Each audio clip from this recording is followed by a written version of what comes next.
ഇന്ന് നമ്മൾ സംസാരിക്കാൻ പോകുന്നത് നമ്മുടെ സന്തോഷത്തെയും ജീവിത വിജയത്തെയും പൂർണ്ണമായി നിയന്ത്രിക്കുന്ന ഒരു മാന്ത്രിക ശക്തിയെക്കുറിച്ചാണ്. മൈൻഡ് സെറ്റ് അഥവാ നമ്മുടെ മനോഭാവമാണത്. നമ്മുടെ മൈൻഡ് സെറ്റ് മാറ്റിയെടുക്കുവാനുള്ള ചില പ്രധാനപ്പെട്ട കാര്യങ്ങളാണ് ഇന്നത്തെ വിഷയം. വീഡിയോ സ്കിപ്പ് ചെയ്യാതെ മുഴുവനായി കാണുക. വീഡിയോയുടെ അവസാനം ഏറ്റവും പ്രധാനപ്പെട്ട കാര്യങ്ങൾ പറയുന്നുണ്ട്.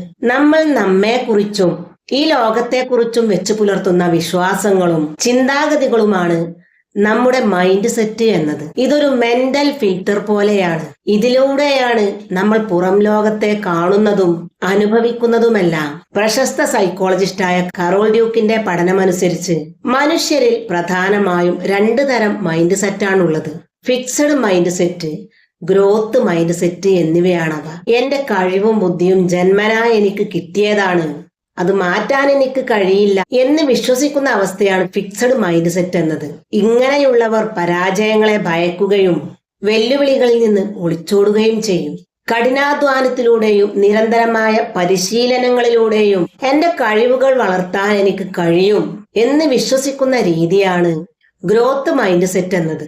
ഇവർ പരാജയങ്ങളെ തളർച്ചയായല്ല, പുതിയ കാര്യങ്ങൾ പഠിക്കാനുള്ള ഒരു ലേണിംഗ് ഓപ്പർച്യൂണിറ്റി ആയിട്ടാണ് കാണുക. ഒരു കമ്പനിയിൽ ഇന്റർവ്യൂവിന് പോയ 2 പേർ റിജക്ട് ചെയ്യപ്പെടുന്നു എന്ന് കരുതുക. ഫിക്സഡ് മൈൻഡ് സെറ്റ് ഉള്ളയാൾ ചിന്തിക്കുന്നത്, എനിക്ക് ഇതിനുള്ള കഴിവില്ല, ഞാൻ ഒന്നിനും കൊള്ളില്ല. ഇത്തരം ചിന്തയിൽ അദ്ദേഹം അവിടെ വെച്ച് തന്നെ തന്റെ പരിശ്രമം നിർത്തുന്നു. എന്നാൽ ഗ്രോത്ത് മൈൻഡ് സെറ്റ് ഉള്ള ആൾ ചിന്തിക്കും, എന്റെ ഇന്റർവ്യൂവിൽ എന്തോ ഒരു കുറവുണ്ടായിട്ടുണ്ട്, അതെന്താണെന്ന് മനസ്സിലാക്കി അടുത്ത തവണ ഞാൻ കൂടുതൽ നന്നായി പ്രിപ്പയർ ചെയ്യും. ഇതാണ് ഈ 2 മൈൻഡ് സെറ്റുകളും തമ്മിലുള്ള വ്യത്യാസം.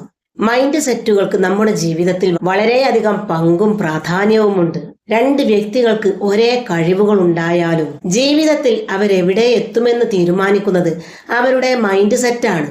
അവരുടെ കാഴ്ചപ്പാടുകളിലുള്ള രീതിയായിരിക്കും. ഒരു പ്രശ്നം വരുമ്പോൾ അതിനെ ഒരു തടസ്സമായി കാണണോ, അതോ വളരാനുള്ള ഒരു അവസരമായി അതിനെ കണക്കാക്കണോ എന്നെല്ലാം തീരുമാനിക്കുന്നത് നമ്മുടെ ചിന്താഗതികളാണ്. ഓഫീസിലേക്കോ ബിസിനസ് കാര്യങ്ങൾക്കോ പോകുമ്പോൾ ട്രാഫിക്കിൽ കുടുങ്ങുമ്പോൾ ദേഷ്യപ്പെടുന്നതിനു പകരം ഈ സമയം എനിക്ക് നല്ലൊരു മോട്ടിവേഷൻ പോഡ്കാസ്റ്റ് കേൾക്കാൻ ഉപയോഗിക്കാം എന്ന് ചിന്തിക്കുന്നത് ഒരു ചെറിയ മൈൻഡ് സെറ്റ് ഷിഫ്റ്റാണ്. ജീവിതത്തിൽ പരാജയങ്ങളും വീഴ്ചകളുമെല്ലാം സ്വാഭാവികമാണ്. എന്നാൽ വീഴുമ്പോൾ തളർന്നു പോകാതെ കൂടുതൽ കരുത്തോടെ എഴുന്നേറ്റ് നിൽക്കാനുള്ള ആ മെന്റൽ തോട്ട്നെസ് തരുന്നത് ഒരു പോസിറ്റീവ് മൈൻഡ് സെറ്റാണ്. ബിസിനസ്സിൽ ധീരുഭായ് അംബാനിയും രത്തൻ ടാറ്റയും ശാസ്ത്രരംഗത്ത് APJ അബ്ദുൽ കലാമും ഒക്കെ അവരുടെ കരിയറിന്റെ തുടക്കത്തിൽ വലിയ തോൽവികൾ നേരിട്ടവരാണ്. എന്നാൽ പരാജയങ്ങളെ അതിജീവിച്ച് അവർ വിജയത്തിലേക്ക് മുന്നേറിയത് ഈ പോസിറ്റീവ് ചിന്താഗതിയുടെ ബലത്തിലാണ്. എങ്ങനെ ഒരു സൂപ്പർ മൈൻഡ് സെറ്റ് ഉണ്ടാക്കിയെടുക്കാം? നല്ലൊരു മൈൻഡ് സെറ്റ് എന്നത് ജന്മനാ കിട്ടുന്ന ഒരു കഴിവൊന്നുമല്ല. നമ്മൾ ജിമ്മിൽ പോയി മസിൽ ട്രെയിൻ ചെയ്യുന്നത് പോലെ മനസ്സിനെയും ട്രെയിൻ ചെയ്ത് നേടിയെടുക്കാവുന്ന ഒരു കഴിവാണിത്. അതിനായി 5 കാര്യങ്ങൾ ശീലിക്കേണ്ടതുണ്ട്. 1. Self awareness. 2. Negative self talk. 3. പരാജയത്തെ ഒരു പാഠമായി കാണുക എന്നതാണ്. സ്മാൾ ഗോൾസും കൺസിസ്റ്റൻസിയുമാണ് 4. സ്കിൽ. നല്ല ചുറ്റുപാടുകളും നിരന്തരമായ പഠനവുമാണ് 5. ഏറ്റവും ഇമ്പോർട്ടന്റുമായ സ്കിൽ. സെൽഫ് അവെയർനെസ് എന്നത് നമ്മുടെ ചിന്തകളെയും വികാരങ്ങളെയും നിയന്ത്രിക്കാനുള്ള കഴിവാണ്. എപ്പോഴെങ്കിലും നമ്മുടെ മനസ്സിലേക്ക് നെഗറ്റീവ് തോട്ട്സ് വരുമ്പോൾ അതിനെ സ്വയം ചോദ്യം ചെയ്യുക. നമ്മുടെ കഴിവുകളും കഴിവുകേടുകളും നമ്മൾ തിരിച്ചറിയുക. ദിവസവും ഒരു ഡയറി എഴുതുന്നത് ഈ കഴിവുകളെ ഗ്രോത്ത് ചെയ്യാൻ സഹായിക്കും. നെഗറ്റീവ് സെൽഫ് ടോക്ക് തിരിച്ചറിഞ്ഞ് അതിനെ മാറ്റുക. എനിക്കിത് പറ്റില്ല, എന്നെക്കൊണ്ട് ഇതിനൊന്നും കഴിയില്ല, ഇത്തരം വാക്കുകൾക്ക് പകരം ഞാനിതൊന്ന് ശ്രമിച്ചു നോക്കട്ടെ, ഇതെല്ലാം പതിയെ പഠിച്ചെടുക്കണം എന്ന് ചിന്തിക്കുക. നമ്മുടെ സംഭാഷണ ശൈലി മാറുമ്പോൾ പതിയെ നമ്മുടെ മനസ്സും മാറും. പരാജയത്തെ ഒരു പാഠമായി കാണുക എന്നതാണ് ഏറ്റവും പ്രധാനപ്പെട്ട കാര്യം. തോമസ് ആൽവ എഡിസൺ ബൾബുകൾ കണ്ടുപിടിക്കുന്നതിനു മുമ്പ് ആയിരക്കണക്കിന് തവണ പരാജയപ്പെട്ടിട്ടുണ്ട്. മറ്റുള്ളവർ അതിനെ പരാജയമായി കണ്ടപ്പോഴും ഞാൻ പരാജയപ്പെട്ടിട്ടില്ല, പകരം ബൾബുണ്ടാക്കാൻ കഴിയാത്ത 10,000 വഴികൾ ഞാൻ കണ്ടെത്തി എന്നാണ് അദ്ദേഹം പറഞ്ഞത്. തോൽവികളിൽ നിന്നും എപ്പോഴും പാഠങ്ങൾ ഉൾക്കൊള്ളുക. വലിയ ലക്ഷ്യങ്ങൾ ചെറിയ ചെറിയ ടാസ്കുകളായി വിഭജിക്കുക. അതിലേക്ക് ദിവസവും ഒരു ചുവട് മുന്നോട്ട് വെക്കുക. ഇത് നിങ്ങളുടെ സെൽഫ് കോൺഫിഡൻസ് നിലനിർത്തും. പോസിറ്റീവായി ചിന്തിക്കുന്ന, നിങ്ങളെ സപ്പോർട്ട് ചെയ്യുന്ന ആളുകളുമായി കൂട്ടുകൂടുക. അവരോടൊപ്പം സമയം ചെലവഴിക്കുക. ഒപ്പം പുതിയ പുസ്തകങ്ങൾ വായിക്കാനും പുതിയ സ്കില്ലുകൾ പഠിക്കാനും സമയം കണ്ടെത്തുക. ഇതിലൂടെ നമുക്ക് ഒരുപാട് ബെനിഫിറ്റ്സ് കിട്ടുന്നുണ്ട്. സ്ട്രെസ്സും ആങ്സൈറ്റിയും കുറയുന്നു. കാര്യങ്ങളെ പോസിറ്റീവായി സമീപിക്കുമ്പോൾ അനാവശ്യമായ ഭയവും മാനസികമായ സമ്മർദ്ദവും ഒഴിവായി കിട്ടും. ഹൈ സെൽഫ് കോൺഫിഡൻസ് ഉണ്ടാവും. സ്വന്തം കഴിവുകളിൽ വിശ്വാസം കൂടുകയും പുതിയ കാര്യങ്ങൾ ഏറ്റെടുക്കുവാനുള്ള ധൈര്യമുണ്ടാവുകയും ചെയ്യും. ബെറ്റർ റിലേഷൻഷിപ്പ് കിട്ടും. പോസിറ്റീവ് എനർജിയുള്ള ആളുകളുമായി കൂട്ടുകൂടുമ്പോൾ മറ്റുള്ളവർക്ക് ബഹുമാനവും സ്നേഹവും കൂടും.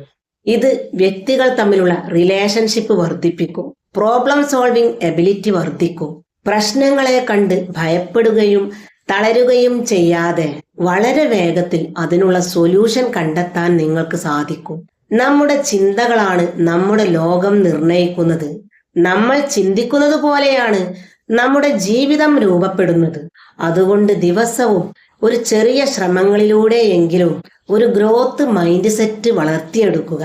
അത്തരം ആളുകൾക്ക് ജീവിതത്തിലെ ഏത് പ്രതിസന്ധികളെയും ആത്മവിശ്വാസത്തോടെ നേരിടാൻ കഴിയും. ഒരുപക്ഷെ നിങ്ങൾ വിചാരിക്കുന്നതിലേറെ വലിയ കാര്യങ്ങൾക്കു വേണ്ടി ജീവിതം നിങ്ങളെ ഒരുക്കുന്നതായിരിക്കും. പൂക്കൾ വിരിയാൻ സമയമെടുക്കുന്നതുപോലെ, സൂര്യൻ ഉദിക്കാൻ തന്റെ സമയം കാത്തിരിക്കുന്നതുപോലെ ജീവിതത്തിലെ മനോഹരമായ നിമിഷങ്ങൾക്കും അതിൻ്റെതായ സമയമുണ്ട്. മറ്റുള്ളവരുമായി കമ്പയർ ചെയ്ത് നിങ്ങളുടെ മനസ്സമാധാനം നശിപ്പിക്കാതിരിക്കുക. നിങ്ങളുടെ വേഗത കുറഞ്ഞാലും കുറച്ച് വിശ്രമിച്ചാലും സാരമില്ല. പക്ഷെ നിങ്ങളുടെ സ്വപ്നങ്ങൾ നിങ്ങൾ ഉപേക്ഷിക്കരുത്. ഇന്ന് നിങ്ങൾ അനുഭവിക്കുന്ന ഈ വേദനകളെ കുറിച്ച് മറ്റൊരാൾക്ക് പ്രതീക്ഷ നൽകുന്ന രീതിയിൽ നിങ്ങൾ സംസാരിക്കുന്ന ഒരു ദിവസം വരും. പക്ഷെ അതുവരെ നിങ്ങൾ കാത്തിരിക്കണം. വിശ്വാസവും പ്രതീക്ഷയും കൈവിടാതെ ചെറിയ ചെറിയ ചുവടുകൾ മുന്നോട്ട് വെക്കുക. വൈകുന്നത് പരാജയമല്ല, പക്ഷെ നിങ്ങൾ നിർത്തുന്നതാണ് യഥാർത്ഥത്തിലുള്ള പരാജയം. ഏറ്റവും നല്ലത് ഇപ്പോഴും സംഭവിച്ചിട്ടില്ല എന്ന് നിങ്ങൾ തിരിച്ചറിയുക. നിങ്ങളുടെ ഏറ്റവും നല്ല ദിവസങ്ങൾ ഇനിയും വരാനിരിക്കുന്നതേയുള്ളൂ. ധൈര്യത്തോടെ ആത്മവിശ്വാസത്തോടെ മുന്നോട്ട് തന്നെ പോവുക. വിജയം അവിടെ നിങ്ങളെ കാത്തിരിപ്പുണ്ട്. തമിഴ്നാട്ടിലെ രാമേശ്വരം എന്ന ഗ്രാമത്തിൽ പത്രം വിറ്റ് നടന്നിരുന്ന ദരിദ്രനായ ഒരു കുട്ടിക്ക് ഇന്ത്യയുടെ മിസൈൽ മാനും പിന്നെ രാഷ്ട്രപതിയുമായി മാറാൻ കഴിഞ്ഞെങ്കിൽ അതിലേറെ സുഖസൗകര്യങ്ങളിൽ ജീവിക്കുന്ന നിങ്ങൾക്ക് എന്തുകൊണ്ട് അങ്ങനെ ആയിക്കൂടാ? ദാരിദ്ര്യം ഒന്നിനും ഒരു തടസ്സമല്ല. അത് ലോകത്തിന് പഠിപ്പിച്ചു കൊടുത്തത് ഡോക്ടർ APJ അബ്ദുൽ കലാമിന്റെ ജീവിതമാണ്. പ്രതീക്ഷകൾക്ക് അതിരുകളില്ല. പരിശ്രമം കൂടെയുണ്ടെങ്കിൽ കീഴടക്കാൻ കഴിയാത്ത ഒരു ലോകവുമില്ല. അതിന് മനസ്സിലൊരു സ്വപ്നം വേണം. അത് ഒരു സ്പാർക്കായി അണയാതെ കൂടെ കൊണ്ടു നടക്കണം. ഓരോ കാത്തിരിപ്പും ശരിയായ സമയത്തിനുള്ള തയ്യാറെടുപ്പുകളാണ്. അതുകൊണ്ട് തന്നെ പ്രതീക്ഷകൾ കൈവിടാതെ, നിങ്ങളുടെ ശ്രമങ്ങൾ നിർത്താതെ, നിങ്ങളെ വിശ്വസിക്കാൻ ആരുമില്ലെങ്കിൽ പോലും നിങ്ങൾ സ്വയം വിശ്വസിച്ചുകൊണ്ട് മുന്നോട്ട് കുതിക്കുക. വീഡിയോ ഇവിടെ വൈൻഡപ്പ് ചെയ്യുന്നു. ഇതൊന്ന് ലൈക്ക് ചെയ്യുക, ഷെയർ ചെയ്യുക, അഭിപ്രായങ്ങൾ എഴുതി അറിയിക്കുക. ഒപ്പം സബ്സ്ക്രൈബ് ചെയ്യാനും മറക്കാതിരിക്കുക.